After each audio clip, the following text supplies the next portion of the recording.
swear, these testimonials are you.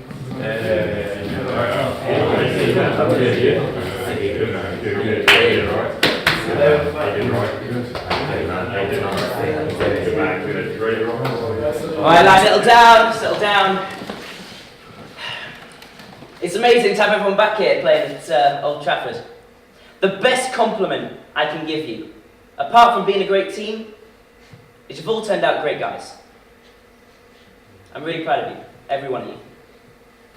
Anyways, you know the team for tonight. Jim, you in goal. Defenders are Gaz, Rio, Pally and Dennis. Midfield, Bex, Roy, Robbo and Sharpie. And up front, Giggsy, you can ghost about a bit, and Sparky. Huh, that'd been some team back in its prime, eh? Right, anybody, anything to say?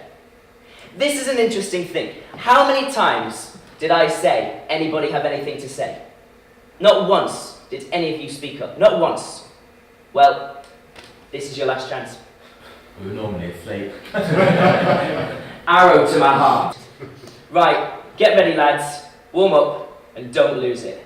Don't bloody lose it. I'm only joking. It's all about fun today. There's 60,000 people out there waiting to see you play. So go out and have a good game, lads.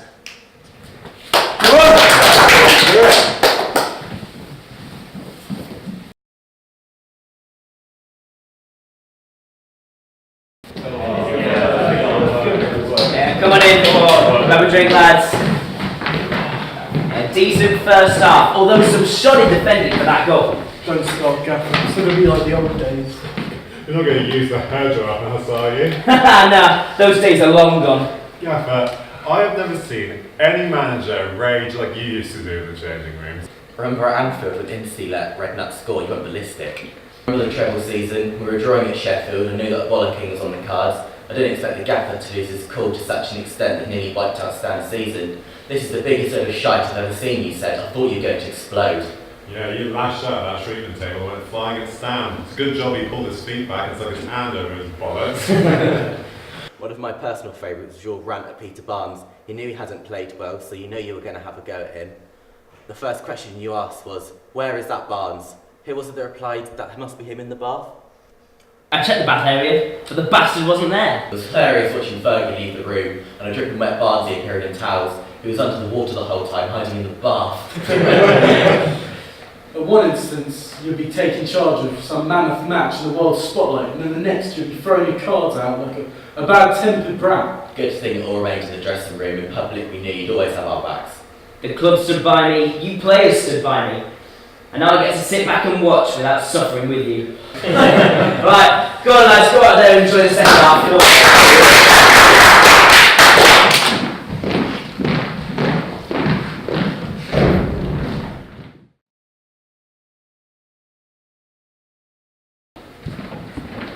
Oh, good game lads. Feels good to be back out in the field with you lot again. What a luxury Gaffer's allowing us to have a beer after the game. You deserve it after that match. You never used to allow the players to have a beer at the end of the game. You rather than not drink at all. Spending their days playing a round of golf and then being tucked up in bed by 9:45. That's true. Remember after the West Ham game when we went back to Lee's house and had for a few? We all got dressed up for the nightclub, but it was all dressed up for dinner. You got everybody out that house except Giggsy and me and gave us the grandfather of air dryers. It was industrial strength. The reason I went after Ryan more than you is because I wanted to set an example for the younger kids in the team.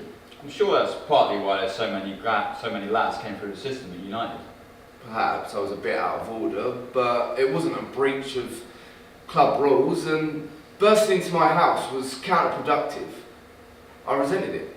Lee, you always liked a night out. Wasn't that the only time the gaffer laid into you though? The gaffer knew what he was saying, and he ran out of patience with you in the end. Remember when he had a go at you after that hat-trick at Arsenal? You called me into the office and you asking what's all this rubbish in the newspaper. Yeah, I was concerned about your off-field behaviour. You had a go at me about those interviews, saying who gave you the fucking permission.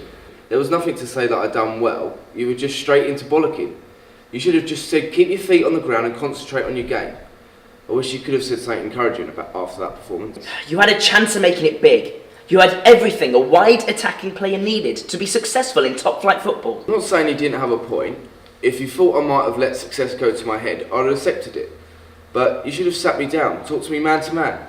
Fact is that we all know what the gaffer was like and where we stood with him. Thing is, weekend after the Arsenal game, I scored the goal at Everton. We won 1-0.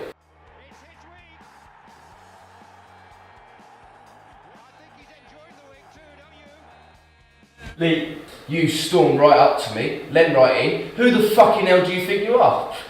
You were complaining about my celebration.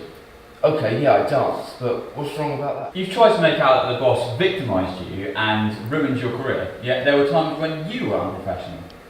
Yeah, but what about Eric? You indulged him, that pissed me right off. Remember when you came straight at me when I was wearing that suit I was wearing? I looked over at Eric, collar wide open, no tie, and a pair of bright red night trainers. Eric was special though. The gaffer knew that, and so did all the players. We never resented him being treated differently to the rest of us. But I'm going to be honest, you never really did it for me. Yeah, but ever since you hooked up with Victoria, you were caught in a swirl of showbiz publicity. I think the start of our problem was when you read more significance into us buying a new place than there was.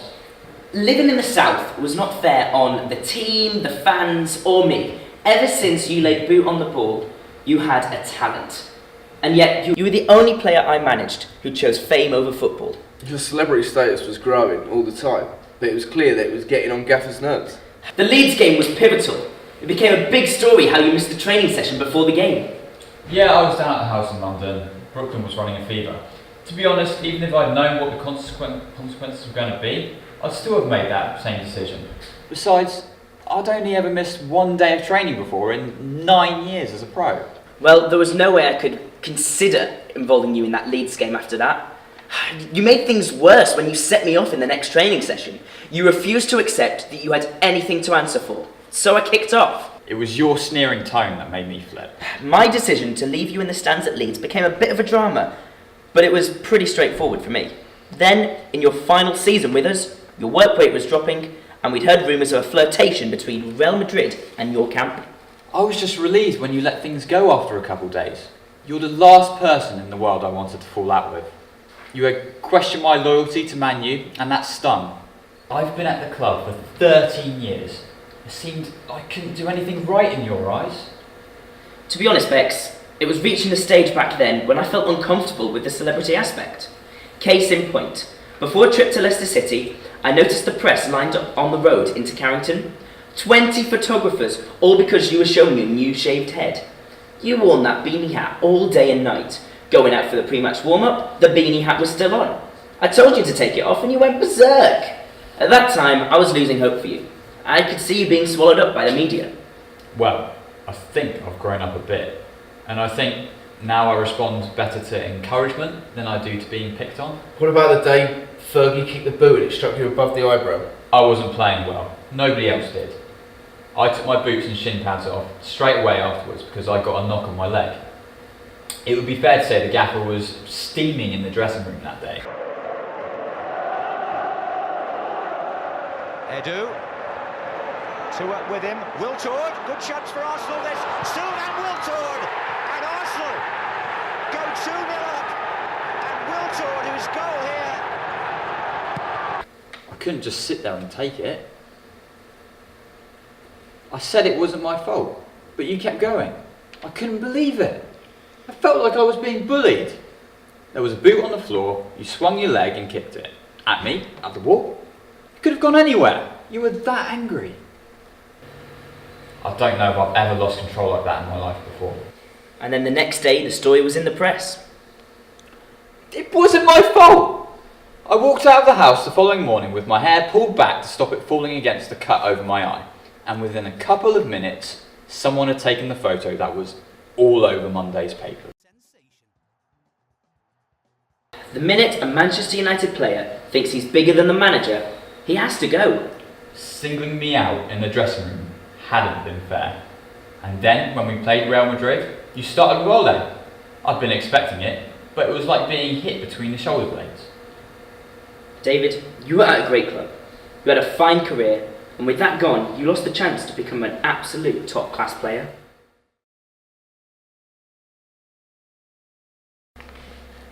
Many of my critics said that I lost my temper too often in the dressing room, spreading anxiety amongst the players. That was nonsense. Of course, there were times when I was displeased with performances and let them know about it, but that is my style. I have always felt that if I have something to say, I should get it off my chest. I am not one for allowing 2 or 3 days of a coaching period before I voice my feelings. I am in too big of a hurry to get on with life. It doesn't matter to me how high a player's profile is. If he is in the wrong, he is disciplined. And David was definitely in the wrong.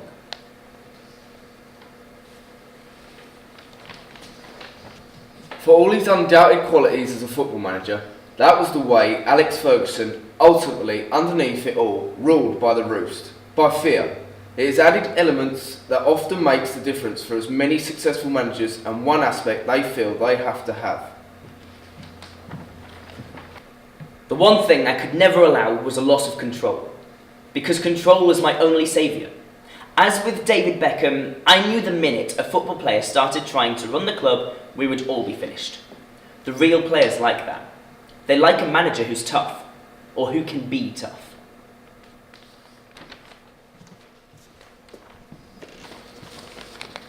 No matter how angry or hurt I might be about how he was treating me, I understood everything the boss did was motivated by his wanting to do the best for United, and I knew how much he'd done for me personally, as a player and a person, since I'd arrived at Old Trafford as a boy.